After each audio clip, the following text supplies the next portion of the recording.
Los trabajadores en Venezuela tienen más de 2 años, como ustedes saben, sin un ajuste salarial. Sin embargo, esta no es la única inquietud que tiene el sector. Para conocer justamente las exigencias que tiene el gremio laboral, conversaremos el día de hoy con Pablo Zambrano. Él es secretario ejecutivo de la Federación de Trabajadores de la Salud, FETRASalud. Pablo, buenos días, bienvenido. Gracias por el contacto. Saludos a los televidentes. Gracias por este tiempo para compartir con la audiencia. Quisiera que los pusiéramos sobre el panorama de cuáles son las principales exigencias que hace el sector en este momento. Bueno, claramente, el tema salarial. El tema salarial para nosotros es la clave por el hecho de que el salario en Venezuela en este momento son un poco más de $3, $3.40 al mes. Estamos hablando específicamente del salario mínimo. Se entrega un bono, que es el bono correspondiente al cesta ticket, que es el ticket de alimentación, y un bono discrecional, que es el bono de guerra, por $60. Entonces un trabajador tiene un ingreso mensual de unos, digamos, más, unos 100, entre 110 y 125, $130 al mes, que no son suficientes porque en Venezuela, a pesar de que hay cierto control dentro de lo que significa el dólar oficial y el paralelo, siguen subiendo los precios, siguen cambiando los precios. Eso es una norma que está permanente y que por supuesto afecta el bolsillo o el poder de compra de la clase obrera y clase trabajadora venezolana. Tiene 2 años congelado el salario desde el 2022, o sea, más de 2 años claramente. Y esa fue una propuesta de los empresarios. Los empresarios propusieron que se congelara el salario por 2 años y eso fue dentro de las reuniones que se realizan de la comisión tripartita y eso se ha cumplido, pero el gran afectado es el trabajador, porque sin salario no hay contrato colectivo justo, o sea, las cláusulas económicas se quedan también congeladas, porque la base de cálculo es el salario mínimo, y de ahí nacen las escalas de sueldo y los tabuladores del personal obrero. Entonces, si no tiene salario, no hay contrato colectivo justo. Igualmente de ahí nacen las pensiones y jubilaciones que tienen un bono. Ejemplo, los pensionados reciben un bono de $25, o sea, hacen un ingreso de un poco más de esos 25, pudiesen llegar a $30. Pero igualmente aquí no hay prestaciones sociales. Una persona que trabaje más de 25 años, 35, 40, se va sin ese ahorro familiar que representan las prestaciones por la no existencia prácticamente del salario. Y la gente también migra del sector público a los sectores privados, al emprendimiento, y tenemos un déficit de personal, sobre todo en el sector salud, que supera ya casi el 50%. Entonces, ¿quiénes se afectan? Los pacientes, se afecta en este caso todo lo que es el pueblo venezolano, pero además de eso hay otras violaciones, ejemplo, el de la inamovilidad.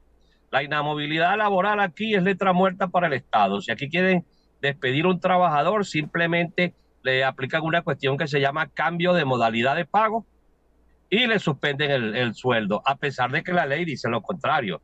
Ese trabajador tiene que ser enjuiciado, o sea, hay que hacerle un juicio administrativo y demostrar, o sea, la carga de la prueba es del patrono. Entonces, eso viene sucediendo.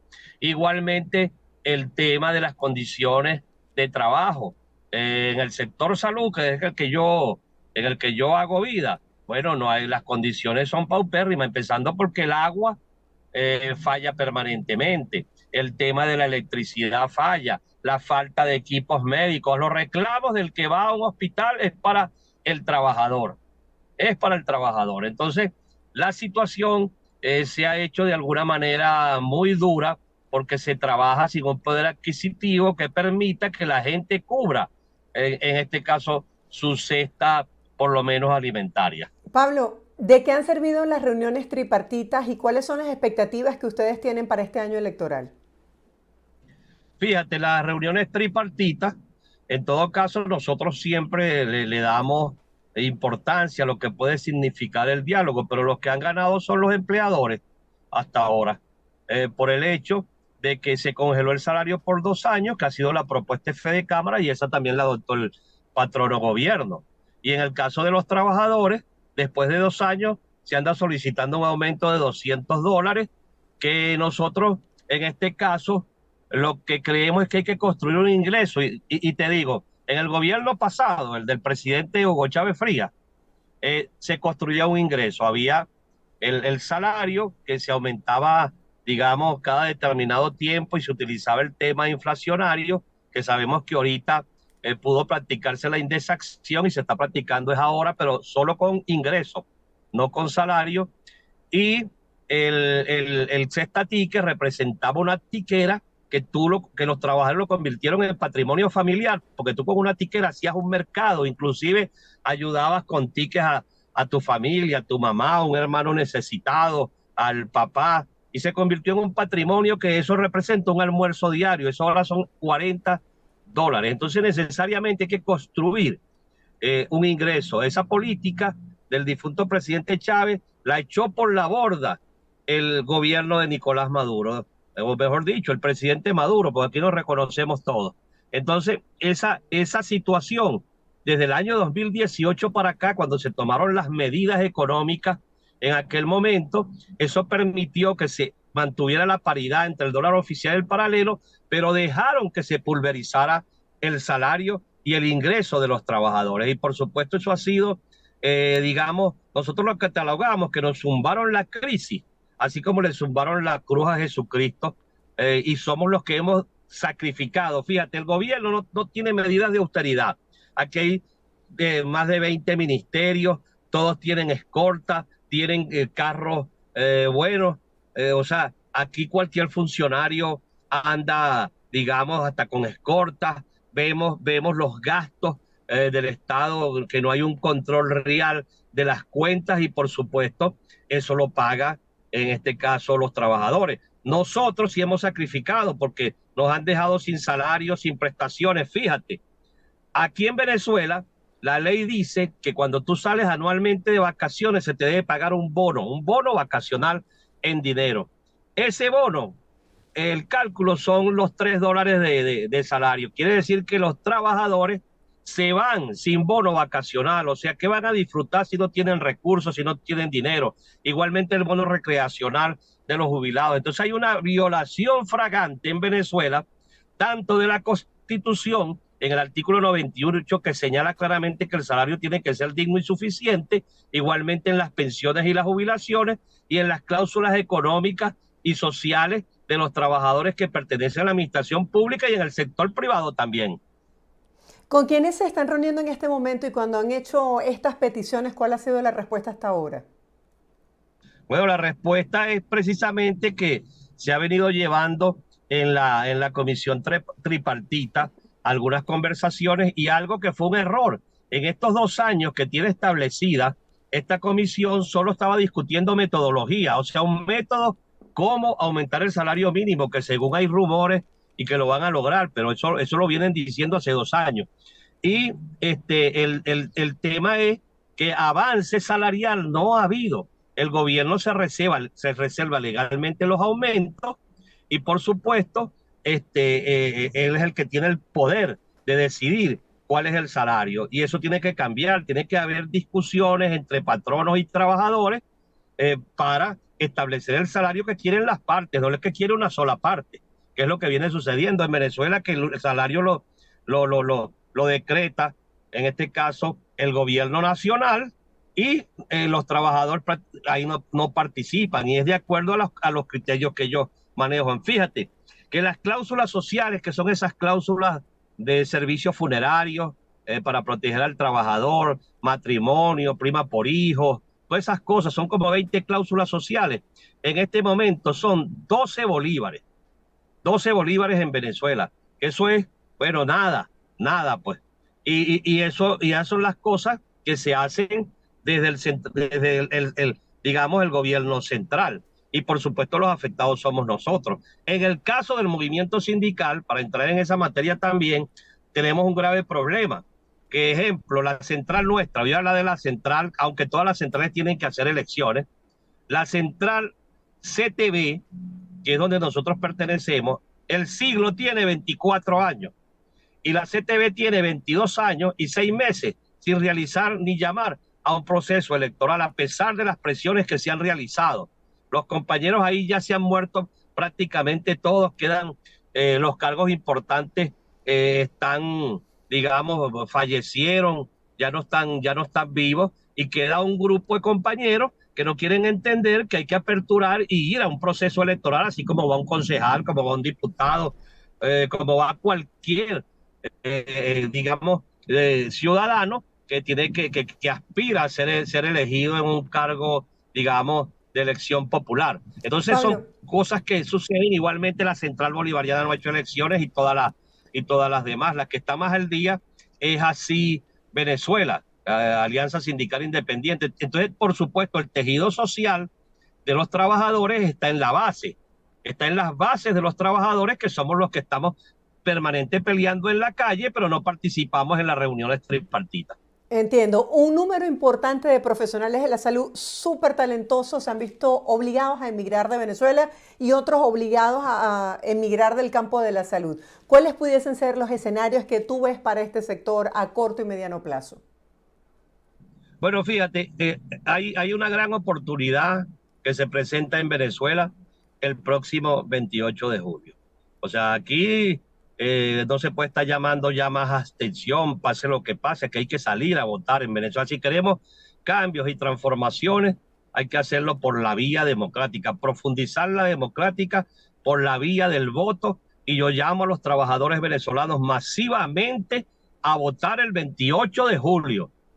Salgan a votar, es necesario hacerlo porque el voto tiene el poder de cambiar, de transformar. Entonces, desde el movimiento sindical, por supuesto, la expectativa está concentrada en las elecciones y, por supuesto, alguien tiene que ocuparse de lo social. Y en este caso somos nosotros, los trabajadores, que seguimos reclamando, seguiremos en las calles, seguiremos en nuestros centros de salud haciendo los reclamos correspondientes para de alguna manera concientizar a los trabajadores y que entiendan el tema del voto. El poder del voto es el que tenemos que desarrollar para el próximo 28 de julio, salir a votar masivamente para cambiar y transformar. Pero también debo señalar que vamos a marchar el 1 de mayo. Las bases de la CTV y las bases de cualquier central, inclusive hasta la del propio gobierno, tienen que salir a marchar para exigir, porque no podemos dejar de exigir. Y por supuesto dentro de esta marcha está el llamado a votar el próximo 28 de julio para cambiar y transformar, para recuperar todo lo que le han arrebatado, por supuesto también con lucha, porque aquí no es que va a llegar cualquier patrono y nos va a cambiar las cosas de una vez. Eso también va a ser una lucha, pero dentro del plano democrático, dentro del plano del diálogo, del entendimiento, que es lo que debe privar en el país. La marcha saldrá desde Chacaíto, donde está la Torre Credicar, y marcharemos hasta Plaza Venezuela. Ahí nos vamos a concentrar, estamos llamando a todos a marchar desde ese punto unificadamente, y será una marcha abierta para todos, para dar una demostración de fuerza, y esa fuerza, por supuesto, tiene que ser de los trabajadores y todo aquel que nos quiera acompañar. Sí, esta es la situación que están viviendo en este momento los trabajadores de la salud. ¿Cómo se traspola esta situación a los pacientes? ¿Se ha intensificado la asistencia en el sector salud para aquellas personas más necesitadas del país? Mira, el tema es dramático. Por ejemplo, los pacientes con enfermedades severas se las ven negras. Por lo menos en el caso de un paciente que necesita radioterapia. Bueno, resulta que hay un solo ente donde se están haciendo la radioterapia, que es el Hospital del Llanito, y ahí se concentra todo. Eso es una cola interminable de miles de personas, los pacientes cardíacos, el que necesita una hemodinamia, bueno, eso se le dificulta. Inclusive hay un tema que ha entrado en discusión, que es que todo el mundo, cuando va a un hospital y si quiere que lo operen, tiene que tener platica, porque, bueno, les dicen que hay que pagar.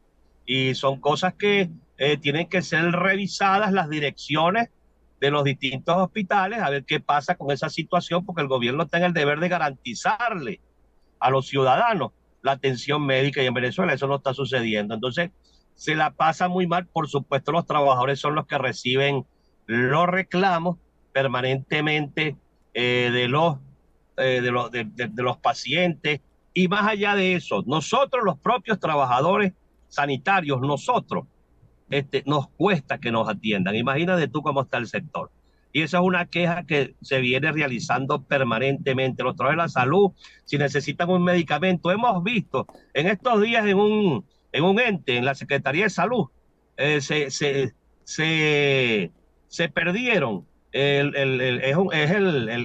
¿Cómo es que el nombre es el? Oye, se me va el nombre, pero es lo que se utiliza para hacer, digamos, una tomografía, el contraste. Se Ok. perdieron 7.000 contrastes en un ente. Y la gente anda buscando el contraste y trabajadores y le dicen que no hay. Entonces, ¿cómo se explica? ¿Cómo se explica eso? Si una gente necesita y lo tienes, entrégalo. Ese es el deber ser. Entonces, nuestro sector, por supuesto, vamos a seguir reclamando, vamos a seguir diciendo las verdades, y ese es un problema también de conciencia humana de los que de alguna forma llevan el control de estas cosas. Tengo entendido que destituyeron a la persona encargada de entregar, pero tiene que haber una mayor supervisión por parte de las autoridades a fin de que medicamentos como ese, que son costosos para un ciudadano que gana 25, 30 o un poco más de $100, esto cuesta más de $50, por supuesto, cómo lo adquieren, cómo lo compran. Y entonces nuestros centros carecemos no hay tomógrafos, no hay en ningún hospital un resonador magnético, siguen las fallas de los ascensores, las ambulancias, o sea, la falla es una crisis, digamos, generalizada. Más allá de eso, es una crisis asistencial y también una crisis laboral. Sí, sin duda alguna. Los testimonios son innumerables. Gracias, Pablo, por compartir con la audiencia esta información de interés y por este tiempo dedicado a dar a conocer cuáles son las peticiones que realiza el sector salud. Feliz día para ti. Gracias a ustedes de verdad por el contacto y por la oportunidad. Era Pablo Zambrano, secretario ejecutivo de FETRA Salud, hablando y exponiendo la realidad, cómo impacta en la calidad de vida no solamente de los trabajadores de la salud, sino también de los pacientes en los diferentes centros de salud.